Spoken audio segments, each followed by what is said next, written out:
Greetings!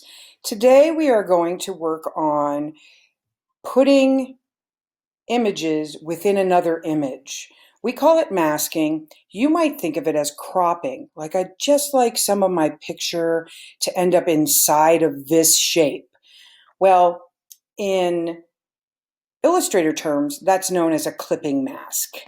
All right, so here we have our flowers from very early on when we were first learning how to use Illustrator.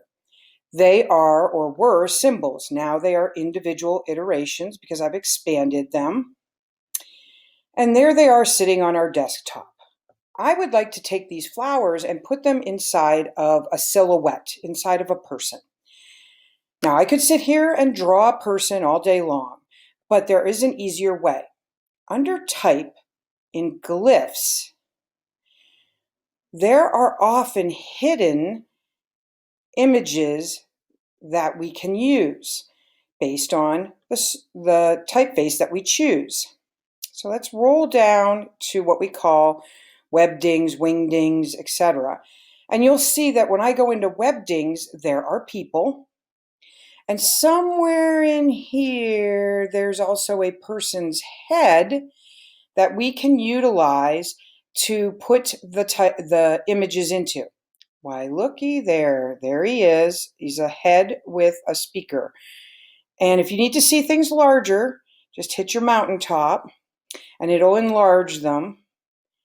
Again, we have to scroll and find the head. There it is. So if we select that, get our type tool, place a type box on the page, select all of that because that's just Greeking, but it's Greeking done in webdings. We're going to now just have the head. And you can see it's just a little tiny 12-point head, so it's tiny. It's not even an inch. We're going to make it bigger. Let's first close out our glyphs. Those are gone. We've got it highlighted. Let's go up into our control panel here and simply bring this head up to 72 point. Now that's very tiny still. That's only an inch, and as you can see, it doesn't quite measure up to the image I'd like to put inside of it. Now there are multiple ways. I could open up the text box and enlarge the head to, 500 something. Or I'm going to do it this way. I've got my type. I've selected it. I'm going under Type. I'm going to create outlines from this. So now, rather than being type, it is a vector image. Holding down my Shift key, I can drag the corners of this wonderful picture larger so that I'm getting the silhouette that I desire at the size that I desire. So I'm going to have these wonderful daisies go inside of this head, maybe just a little bit bigger. Now I've got little shout marks here. You can hardly see them. There are these little black things, and I don't really want them. I just want this person talking. So I'm going to have to expand the object, i.e. separate it, and go get my direct selection tool. Click on the white, then click back on, it didn't expand all the way. Let's go back, Object, Expand. Let's try it again. Oh, there we go. It took 2 expansions. Sometimes that happens. So I'm going to delete these shout marks. Oops, still not separated. Look, Expand is still there. Expand, click on the white, click on the shout mark. Try clicking on the white and the other shout mark. No. Object, Expand.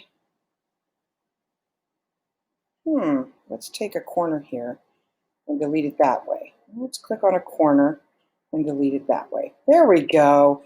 All gone. All right. So now let's go get our direct select tool. We can't really see where the daisies are falling inside of the head, so we're going to go and switch to a black outline. We just did the swap. Now we can see where our daisies are going to be, and I can use the arrow keys on the keyboard to nudge the silhouette into place. Okay, this nice profile that we have here. All right, and now I want to get these beautiful daisies inside of the head. So I'm going to press and drag across the whole head and the daisies so that they are now selected. The head, by default, is on top of the daisies because it was the last item drawn. So now what I have to do is I have to go under Object, and you'll find that there's a thing called a clipping mask. Okay, Command 7 or Make.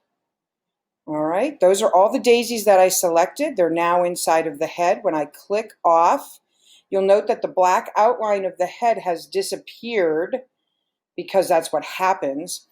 If you're worried because, oh, look, I have a space here and the edge is not defined. One, that's okay. But two, if you really want to take and deal with it, go ahead and select, get your direct selection tool, click inside. Look at this.